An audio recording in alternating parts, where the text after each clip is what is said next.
Hey everybody, if I sound weird, I'm back from vacation, but I got sick while I was there. So MMORPG news does not want to wait for my sniffly little nose. So let's jump into it, because October actually has kind of a shit ton of news to talk about when it comes to MMORPGs. From new releases to long-awaited testing phases, a relaunch, and what looks to be actually an exciting new MMORPG announcement that's on the horizon, even if they don't actually want to call it an MMORPG. A really freaking frustrating thing that's happening, and I just really hope it's not becoming a trend. Can we stop calling these online action RPGs? It's just confusing. Just say it's an MMORPG. The elephant in the room has to be New World Aeternum, the ham-fisted relaunch of a 3-year-old MMORPG as an action RPG on console that's actually just the same game with a bit more content and crossplay. New World is a puzzling MMO because it's a game that lacked identity at launch but seems to have found it, and now, 3 years later, with a lot of tireless work to transform it into a PvE first MMO with full-on story and cinematics. But they also seem to have realized that they've lost any remaining goodwill with PC players, so they've pivoted toward console. The pivot towards console, is a lot of times the excuse that I hear about why they are rebranding as action RPG. But that they already have Elder Scrolls Online, Final Fantasy XIV, Black Desert Online on console, and they have for years.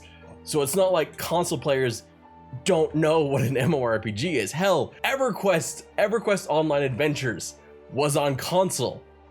Console players know what an MMORPG is. You don't have to try and market to them in a different way. New World Aeternum includes new class system, but still lets you mix and match its weapons. They included a new stagger mechanic in their action combat, added a ton of new cinematics and story quests, swimming, more dungeons, solo trials at endgame, and a full-on PvP zone, also at endgame. It'll be interesting to see if this revitalizes New World or if it ends up falling flat. I've always felt that New World had plenty of issues, but had a lower population than I would have expected for things it does do well. But regardless, you'll be able to see the change for yourself on October 15th. Basically, if New World would have delayed itself for 3 years and launched on October 15th of this year instead of in 2021, well then maybe the story of that MMO might be a bit of a different one. From a game that'll technically launch twice to a game that isn't really close to launch. Asher Creation will be open to the widest public they have ever had in just a few short weeks.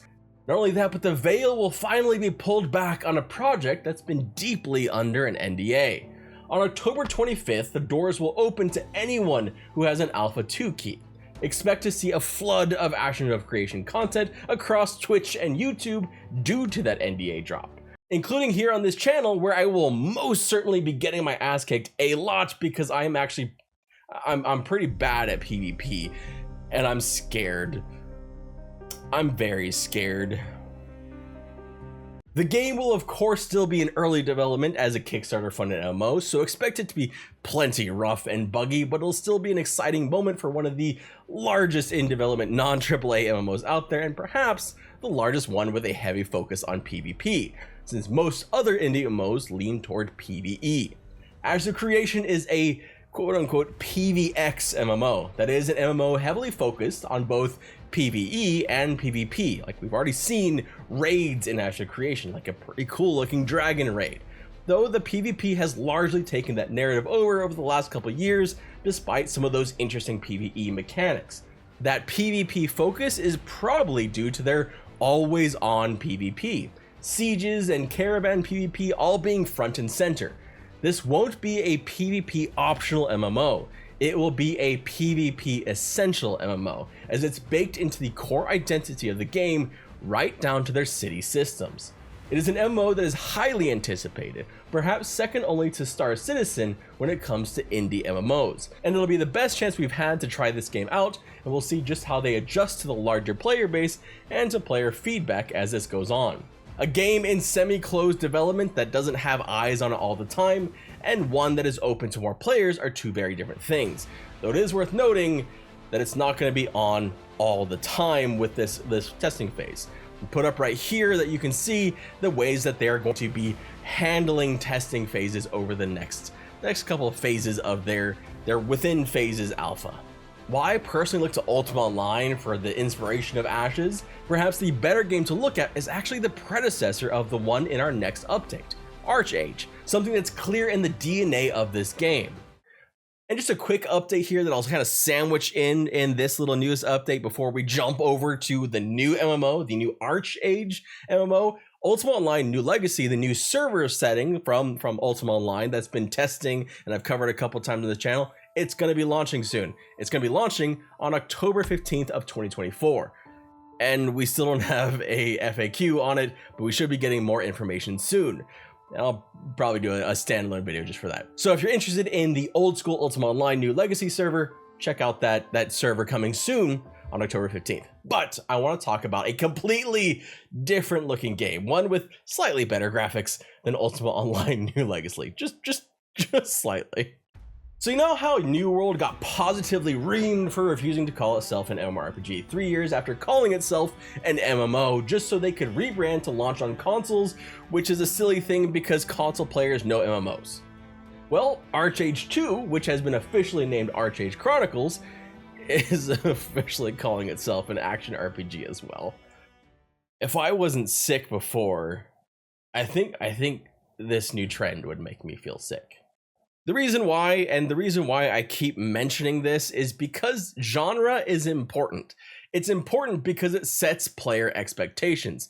Action RPG has different expectations than MMORPG. I have higher expectations on everything to do with story, on systems, on gameplay, on graphics for an action RPG than I ever do for an MMORPG. For an MMORPG, I expect to be able to play with other players.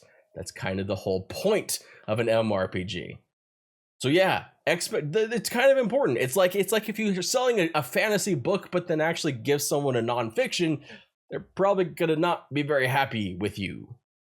But let's move on and actually talk about the game because it does look really cool. And yes, it is an MMORPG, not an action RPG.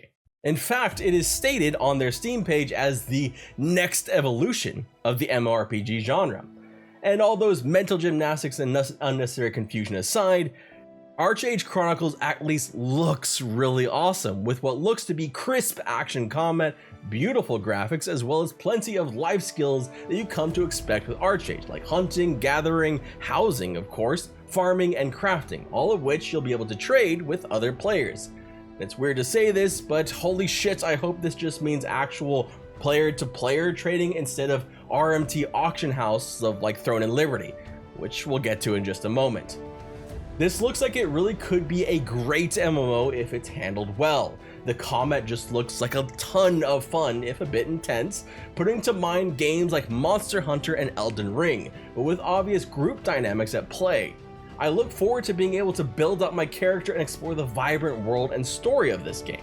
Their producers later had some very interesting tidbits about it too, specifically about how it differs from the first Archeage. It won't be a direct sequel, and they're focusing more on smaller group-based activities rather than massive, large-scale competitive battles. It also is going to be heavily lore and story focused, where each character will have their own unique arc. If they have found a good way to handle the chosen one syndrome of many MMORPGs, I'm really excited to see what they've got up their sleeve. The game will boast a seamless open world where you can connect and adventure with friends and players all around the world. Archeage Chronicles will be releasing on both PC and console, but does not currently have a release date, though you can already wishlist it on Steam. As usual, I think much of this game is going to come down to how shit is the monetization. And it's really sad that that's often where we're at with MMORPGs, is how shitty is the monetization, and can you swallow the bitter pill? Speaking of Throne and Liberty. Throne and Liberty launched with a controversial paid early access period, followed by free to play access.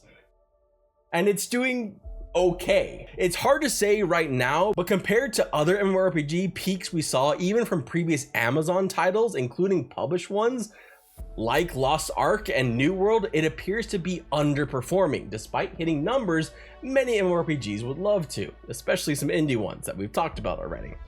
Throne and Liberty, as of the time of this video, hit an all-time peak of 326,000 players back on the 1st of October, and is maintaining a peak of near 300,000 since then. It's also currently sitting at mixed rating on Steam. It is a very large MMO with tab target combat, a single player story, open world and instance dungeons, and all the typical fare of some modern MMOs. Like item enhancement systems that tie into real world purchases to speed up progress, and real world valued currency that you can earn through PvP, but only if you're in the biggest PvP guilds to earn it. Throne and Liberty is NCSoft's biggest MMO, several that it plans to launch over the next few years, including a companion game to Throne and Liberty called Project E that we haven't heard much about in over a year.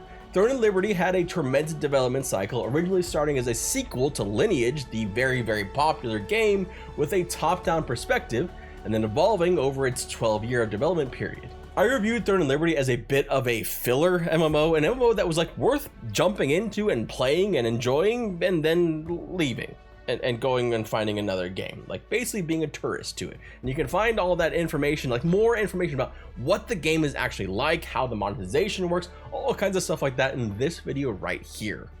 It should be noted that since that video, they have kind of softened the pay-to-win elements a little bit from Amazon Game Studios, although I still think it's a little iffy. I'm gonna go lay down.